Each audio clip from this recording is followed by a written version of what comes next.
The Octonauts Explore the Great Big Ocean by Miyomi.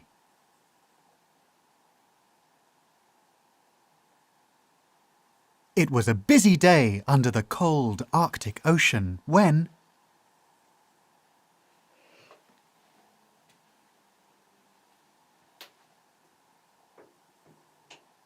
Captain Barnacle's bear was doing his laundry. Tweak Bunny was clearing ice in the Gup D. Dashy Dog was updating the Octopod software. Peso Penguin was practicing his bandaging. Quasi Kitten was working on his cat foo. Professor Inkling Octopus was leading a game. Shellington Sea Otter was researching with Tunip the Vegemole, who had just sounded the Octo alert. Sliding through chutes and climbing down ladders, the rest of the Octonauts hurried to the launch bay. There they found Tunip anxiously pointing to a large map on the screen. "Bree, duckle, walk," he chirped sadly. "We were studying underwater biomes," Shellington explained. "Every creature has a home, a special place called a habitat that provides shelter and food. Tunip is upset because he doesn't know which habitat Vegemals belong to." "Where did the Vegemals come from?" Peso asked.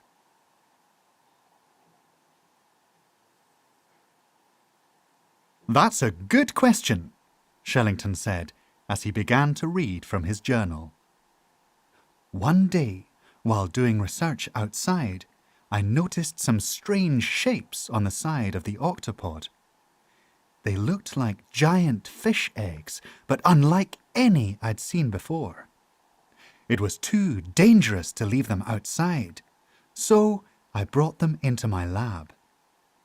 After a few days, the eggs hatched. And that's how I discovered the Vegemals. I don't know where the eggs came from or how long they'd been attached to our ship. They could be from anywhere in the ocean." Captain Barnacles declared, "Octonauts!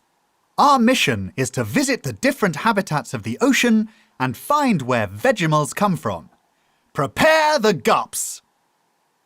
The team worked together to pack their tools and equipment, while the Vegemals made sure there were plenty of their favourite kelp cakes to eat for the long trip ahead. One by one, the gups launched from the octopod.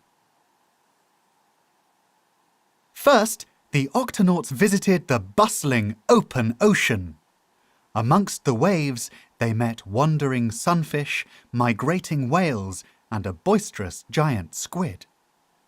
Tunip was impressed that some creatures lived their entire lives on the move.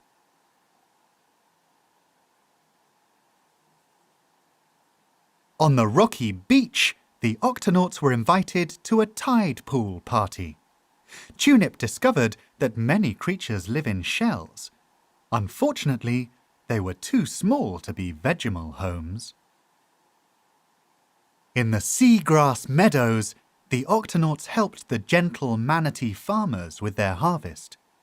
Shellington discovered many baby animals in the nursery, but none of them were Vegemals.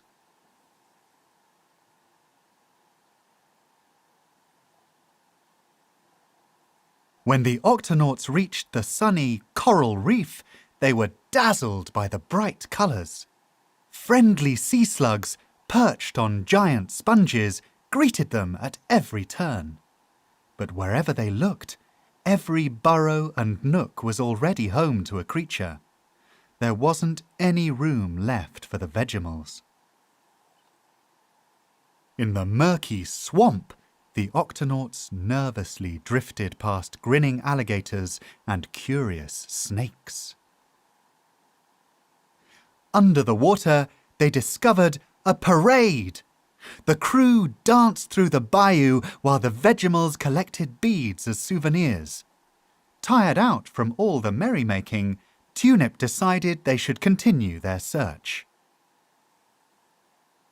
After a long descent, the Octonauts reached the bottom of the ocean to visit their deep-sea research lab.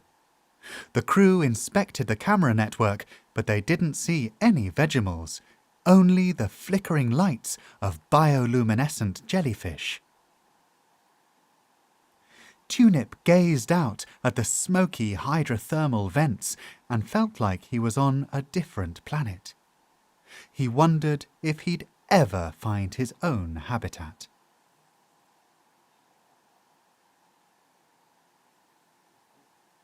Oh!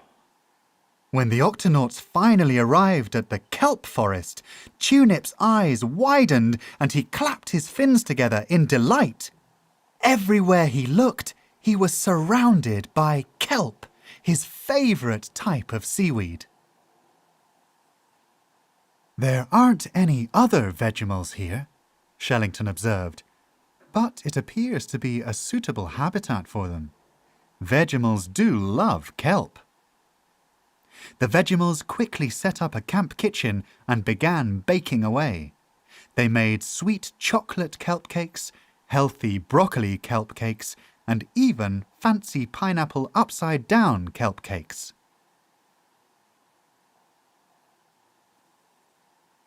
When it was time to leave, Shellington called out, "Tunip, are you ready to go?"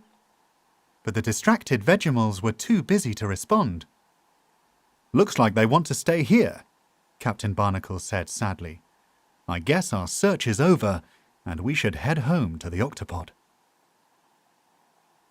The Octonauts waved farewell as they departed in their gups, while the Vegemals continued to work in a fervour. So much kelp, so many cakes to bake. The Vegemals rolled and mixed and stirred for days, until mountains of kelp cakes towered all around them.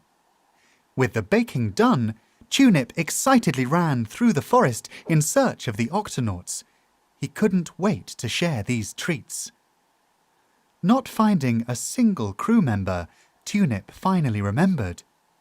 They had all gone back to the octopod. There was no one left to enjoy the cakes. Missing their friends, the gloomy Vegemals thought of all the fun times they'd had together and felt sad.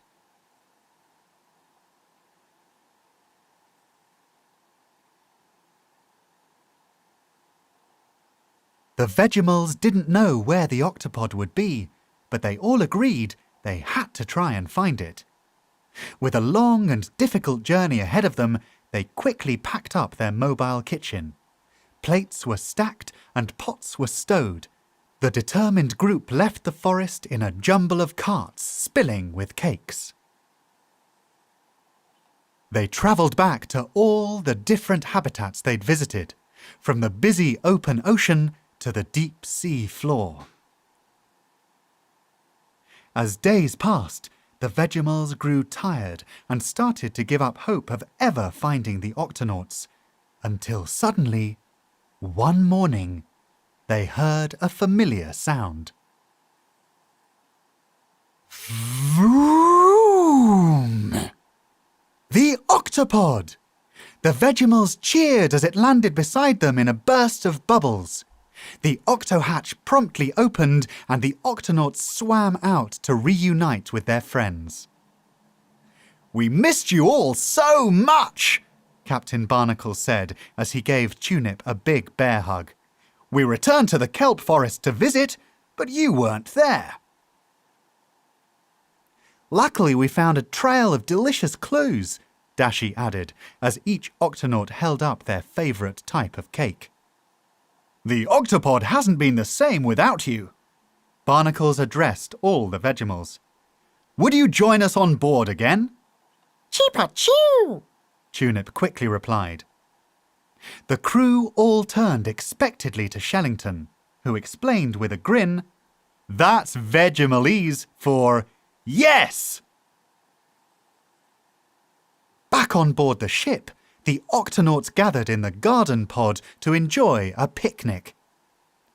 "Tunip, if you like, we can keep looking for your original habitat," Shellington said, in between mouthfuls of kelp cake.